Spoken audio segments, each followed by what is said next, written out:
Back in April of last year, I made a video asking the question, was the Han Solo movie a good idea? Back then, obviously, I had not seen the film, so I thought it would be a fun idea now to revisit this topic with about half a year's hindsight on the movie and everything surrounding it. I feel like this movie is a pretty interesting case study. Not sure if this would actually qualify as a case study, but that's what we're going to call it. Boom.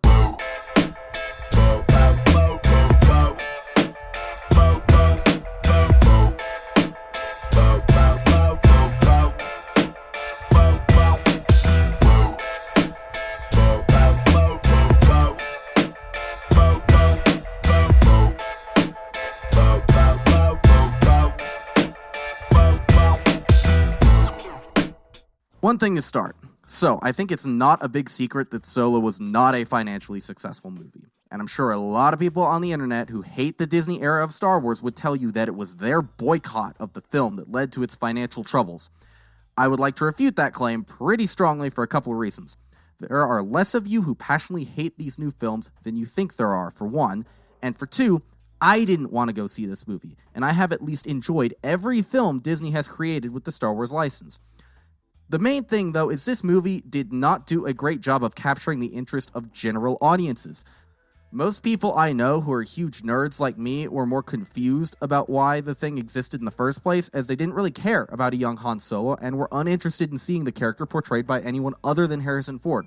Did these boycotters have some impact on the movie's box office? I mean, certainly didn't help. But the amount of impact that an angry corner of the internet can muster is never really that immense in the grand scheme of things anyway. Now that that's out of the way, I will address the answer to the question that I asked way back last April. Was the Han Solo movie a good idea? Short answer, no. Just looking at the financial numbers surrounding the film makes it pretty clear that this was at least a business mistake. Also, creatively, I still don't feel that I needed this story. Han's story was begun pretty excellently in the original film and didn't really need a prequel explaining how he became the Han we all know. All that being said, though, I actually think this movie is pretty good and has a lot to offer and interesting stuff to talk about.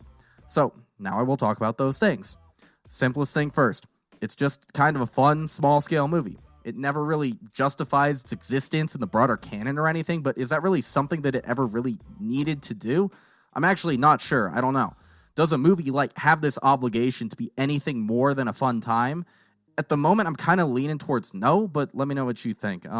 For me, the characters and actors were all fun and likable and ultimately just a joy to watch. I also enjoyed the weird space heist narrative they went for in Solo. It is pretty distinct from anything else the Star Wars films have offered before.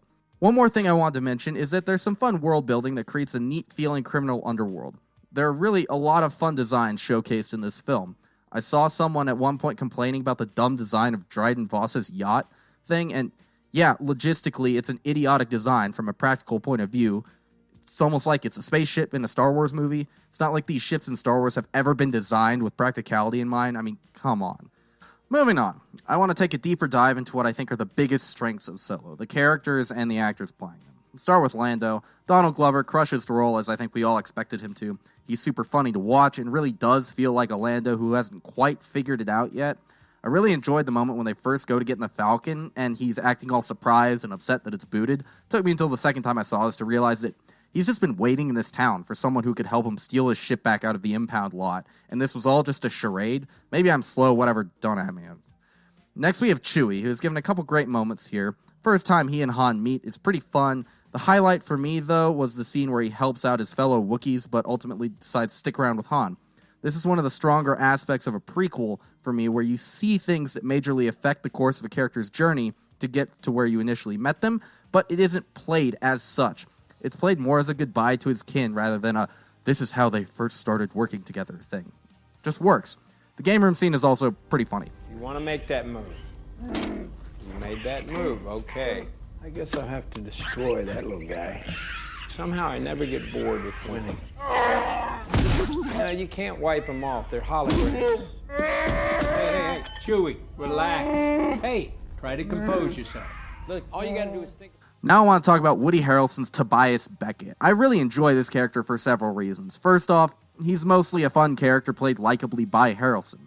His betrayal was a bit telegraphed, sure, but I actually wasn't sure for a while that he would be the traitor. Up until that point, I think most people expected Kira to be the traitor of the group. Aside from being a fun pirate smuggler character, though, I think Beckett is meant to give us a window into what Han would have become had he not met Luke and Ben in the cantina in the original film. He would have grown old, constantly trying to escape the criminal world, and probably eventually get himself shot and die somewhere alone. I'm sure a lot of people are about to scream at me saying that happened to him anyway. No, you're wrong. Beckett never got out of crime. He lost everyone he cared about because of that life. Sure, Han did revert back to smuggling for a while and eventually die, but the circumstances are totally different.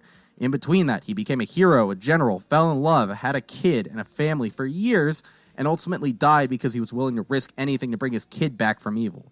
If you think that's the same thing that happened to Beckett, I mean, geesh. Ultimately, I just found it interesting to have a window into another future of one of our primary Star Wars characters that they could have gone down. Moving on to Emilia Clarke's Kira, who is actually the only character from this movie that I'd want to see another movie about. Most people, myself included, went into this movie expecting one of two things from her character. She would die or betray Han, setting the stage for him to become the guy we know from the cantina. Ultimately, the filmmakers did something that, for me, was far more interesting. In a way, yeah, she betrayed him, but she did so to save both of their lives. She was aware that Maul would have had them hunted down and killed if they ran away together, so she bit the bullet for both of them and stayed behind. The main reason I want to see more from this character is that the next time we see Maul is in the cartoon show Rebels, and he's all alone on this Sith planet with apparently no more criminal empire. My thought is that she somehow outwitted him and took everything from him, and that is a story I would be very interested to see. Lastly, I'll talk about Han briefly. To start, I think Alden Ehrenreich did a great job with a completely thankless task. I did buy him as a younger and more innocent Han, and his performance was really great. However, I feel that Han is the least interesting part of this movie. After seeing it several times, I still maintain that I never needed to see Han before his initial introduction. There were a couple great moments here and there that we get to see with him, like meeting Chewie and flying the Falcon for the first time, as well as some fun dialogue and action moments. But there was also this really dumb scene. I don't have people. I'm alone.